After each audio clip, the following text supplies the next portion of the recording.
सैलाब में फंसी जान तो देवदूत बने जवान। जी हां, इस समय वाराणसी और प्रयागराज में नदियां उफान पर हैं, जिससे घाट और आसपास के इलाकों में बाढ़ जैसे हालात बने हुए हैं। इन इलाकों में नाव चलाकर एसडीआरएफ और एनडीआरएफ के जवान घर घर पहुंच रहे हैं, लोगों को दवाइयां और खाना दे रहे हैं और उन्हें सुरक्षित जगहों पर पहुंचा रहे हैं। और इन सब के बीच बेजुबानों को भी बचाने की कोशिश हो रही है। मां गंगा का पानी कम हो, इसके लिए बाढ़ में अखंड शिव पाठ भी किया जा रहा है।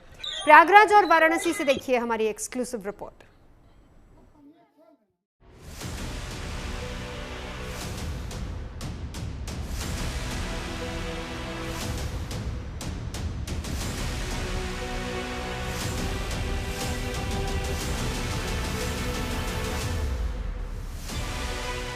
सैलाब में फंसी जान तो देवदूत बने एनडीआरएफ, एसडीआरएफ के जवान।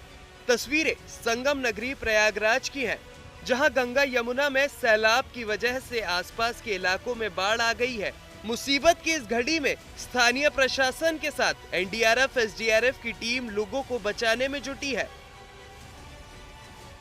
प्रयागराज में बाढ़ है, जो रिहायशी इलाके हैं वहां भी अब पानी पहुंच गया है। लोग घरों को छोड़कर छतों पर जा रहे हैं, दुकानें बंद हो गई हैं। हालात कुछ इस तरीके के हैं जो तस्वीरों में आप देख रहे हैं।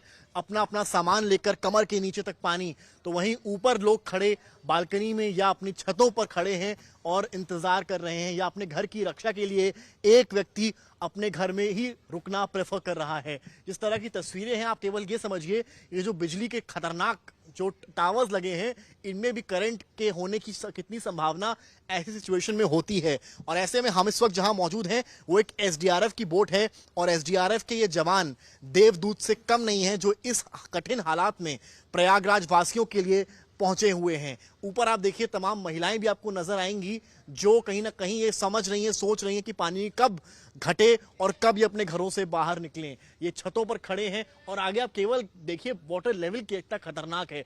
ये जो गेट आप घर का देख रहे हैं, आप अंदाजा लगाइए, आम दिनों में आदमी इन्हीं गेट से अंदर दाखिल होता है, लेकिन आज आधे गेट के ऊपर जो है वो पानी आ चुका है।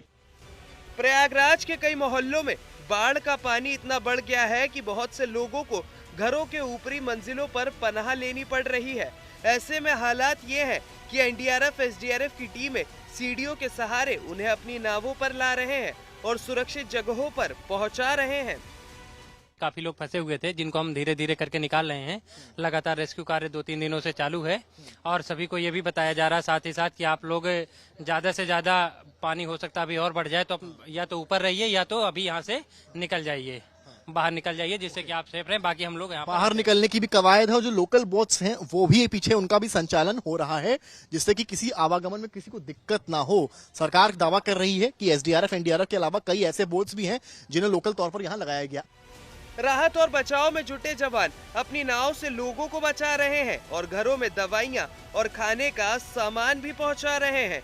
प्रयागराज के गंगापुर इलाके में एक मार्मिक तस्वीर भी कैमरे में कैद हुई। बाढ़ में फंसे कुत्ते को एक छात्र ने डोलची में रखकर बचाया। कहते हैं कि जो बोल नहीं सकता है उसकी सहायता करना, और इस तरह से एसडीआरएफ की बोटों के बीच से एक तस्वीर, जहां एक शख्स एक डोलची में बाढ़ के पानी से निकलकर, जहां इस वक्त मैं मौजूद हूं, आप देखिए मेरे घुटने के ठीक नीचे तक पानी यहां पहुंचा हुआ है, और जितना आप आगे यहां जाते हैं उतना पानी वहां गहरा होता है। और ये शख्स, अवनीश जिसका नाम है, वो उस जगह से, उसके और पीछे से, जहां से आप देख रहे हैं कि कमर तक पानी है, वहां से एक डोलची में, इस जो ये डॉग है, कुत्ता है, इसका भी वेट अच्छा खासा है, उसे लिए हुए वो यहां तक आता है। शायद इसे ही निस्वार्थ सेवा कहते हैं। कितनी भी बड़ी आपदा हो, लेकिन शायद ऐसी तस्वीरें इंसानियत को जिंदा रखती हैं। प्रयागराज का रसूलाबाद घाट भी पूरी तरह से डूब चुका है। घाटों पर बने मंदिर जलमग्न है। इस बीच बघाड़ा से एक तस्वीर आई, जिसमें अपने नवजात बच्चे को बचाने के लिए माता पिता कमर से ऊपर पानी में होकर निकल रहे हैं। प्रयागराज के झूसी इलाके के कैलाश धाम और क्रिया योग आश्रम तक बाढ़ का पानी पहुंच चुका है। आश्रम की ओर जाने वाली सड़कें जलमग्न हो चुकी है और कैलाश धाम के कैंपस का एक हिस्सा भी पानी में डूब गया है। लेकिन इसके बीच भी आस्था डगमगाई नहीं है।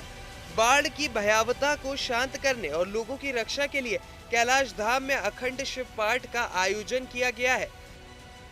प्रयागराज में बाढ़ प्रभावित लोगों के लिए 18 राहत शिविर बनाए गए हैं। बाढ़ प्रभावित को राहत कैंपों में पहुंचाया जा रहा है। बाढ़ पीड़ितों की मदद के लिए 84 विशेष पुलिस चौकियां भी बनाई गई हैं। यूपी के वाराणसी की बात करें तो गंगा और वरुणा के बढ़े जलस्तर की वजह से घाटों पर बाढ़ जैसे हालात बन गए हैं। वाराणसी का 80 घाट भी बाढ़ की चपेट में आ चुका है, लेकिन बनारस के लोगों की आस्था भक्ति पर कोई असर नहीं पड़ा है। बाबा विश्वनाथ की नगरी काशी हमेशा मदमस्त रहती है। हालात चाहे जैसे हों, और बाढ़ के हालात में भी कैसे काशीवासी और काशी आने वाले लोग मस्त रहते हैं भोलेनाथ की नगरी में आकर के, कि बाढ़ के इस इलाके में ये 80 घाट का इलाका है और यहाँ पर लोग 80 घाट तक जा नहीं पा रहे हैं, लेकिन नहीं जाने के बीच में भी उनकी मस्ती बरकरार है। उनको इसी बात की खुशी है कि माँ गंगा इन गलियों में आ गई है और इन गलियों में ही वो गंगा के जल को समझ करके स्नान कर रहे हैं, मस्त हो रहे हैं कि जैसे माँ गंगा की गोद में जा करके वो मस्त होते हैं। उसी तरीके से देखिए क्या महिलाएं, क्या बच्चे, क्या पुरुष, और ये 80 घाट की वो गलियां हैं जहां पर ये माना जा रहा है कि बाढ़ की वजह से माँ गंगा यहाँ पर आ गई हैं, और माँ गंगा आ गई है तो इस स्नान करने से कोई रोक नहीं सकता। ये पुण्य कमाने का मौका है और इस पुण्य कमाने के लिए अगर माँ गंगा यहाँ पे गलियों में आ गई है तो उसको कौन छोड़ेगा। देखिए सीटी बजा करके रोका जा रहा है कि यहाँ पर ना आए और उनको पीछे किया जा रहा है। ये तमाम लोग हैं जो आज 80 घाट पर आना चाह रहे थे, लेकिन इनको रोक दिया गया है पुलिस। और ये देखिए अब जिनको रोका जा रहा है वो यहीं से कहा जाए कि गंगा जल समझ करके स्नान कर रहे हैं। और ये भी एक दूसरी तस्वीर है वाराणसी की, मस्त मौला वाराणसी की। वाराणसी की जिन गलियों में लोग पैदल नहीं चल पाते थे, आज वहां नाव चल रही है। पुलिस की फ्लड यूनिट लगातार लोगों को बाढ़ वाले इलाकों से निकाल रही है। इस बीच बाढ़ जैसे हालात में स्कूल में बच्चे खेलते हुए नजर आए। बनारस में गंगा का पानी अब शहरी के साथ साथ ग्रामीण इलाकों में सबसे ज्यादा प्रभावित होकर के वहां पे जल स्तर बढ़ा हुआ है। हम इस समय पर लंका के मलहिया इलाके में है और देखिए कि जो ग्रामीण इलाका है मलहिया, ये ग्राम सभा है और प्राथमिक विद्यालय में पानी अंदर जा चुका है। बच्चे स्कूल के अंदर पढ़ने के लिए आते हैं, लेकिन आज वो उनके लिए कि वाटर लॉगिंग की वजह से, जो पानी की वजह से लोग वहां पर खेल तो रहे। लेकिन दूसरी तस्वीर एक और भी है कि लोग यहां से निकलने के लिए, बच्चों को निकालने के लिए अपने ठेले का इस्तेमाल कर रहे हैं, क्योंकि पानी घुटनों तक बढ़ा हुआ है।